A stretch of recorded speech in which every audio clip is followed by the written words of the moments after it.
Trigger warning. This podcast will be talking about suicide and childhood trauma. Hi, my name is Kira, and this is After I Decided to Stay, a podcast where I talk about my journey with suicidal thoughts and all the things I learned once I decided to stay here on this amazing planet with all you beautiful people. I'm doing this podcast because I need to say some things out loud. It is my desire to help someone by doing this, whether it be someone who is in the thick of it, someone who decided to stay like me, or a family member of someone who doesn't understand what they are going through. I'm not here to glamorize suicide or mental health. I'm not a medical health professional, and this podcast cannot be used as any form of therapy. If you need help with your mental health, I suggest that you find a mental health professional. You are worth it. You are not a burden.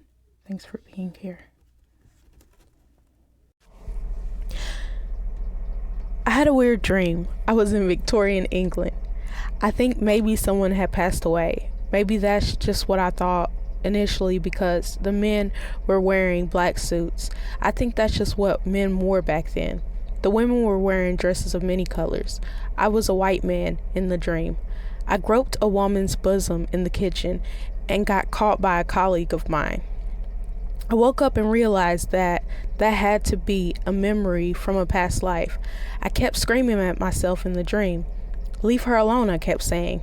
She had kissed me, and when I went to open her blouse, she said no because people were just there in the other room. I think I ran when I was caught. When I woke up, I thought I should have stood in front of her to conceal her nudity, to defend her honor. I hope I wasn't really that man in a past life.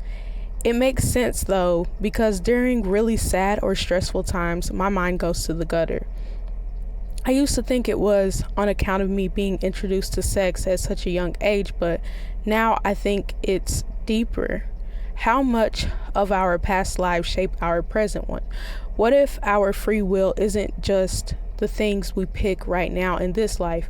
What if after we die, we review our life and then we decide the life we go to next?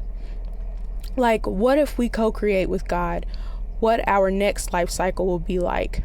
We see the struggle from the previous life and say, I would much rather have these types of problems instead. Then you are born rich. You don't have money problems, but you can't buy your way out of terminal cancer.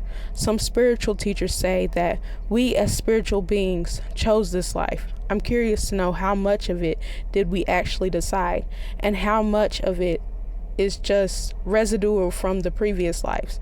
There's no way I could have chosen to have a gutter brain as a coping skill. Maybe I did though. I don't really know. It doesn't hinder me really. Not as much as it did when I was younger. I face sad things now, which is why I avoid funerals. It's not that I'm afraid of death. I'm afraid of missing someone and seeing my loved ones grieve. Maybe something traumatic happened to past life white man me, which caused me to be a man whore to cope, which is why I have residual thought brain. He must have chose for me to be like this. I'm a 28-year-old virgin. I'm demisexual, which means I have to build an unconditional romantic connection with you before I can feel any sexual feelings towards you. And even then, I still may feel nothing. Yeah, it makes sense that the past life man whore who never had true love would choose for me to be selective with my sexual partners. I just want to say to past life me, thanks for making me a prude, but now no one in my family takes me seriously because I haven't proven I'm an adult by having kids yet. I'm not a prude though. Funny thing is, the joke's on them because my body is showing signs of early menopause. Although everyone keeps telling me not to say it out loud. They're like, don't speak it into existence. I feel them, but I don't know. Time will tell. Maybe I'm okay. Let's take a deep breath.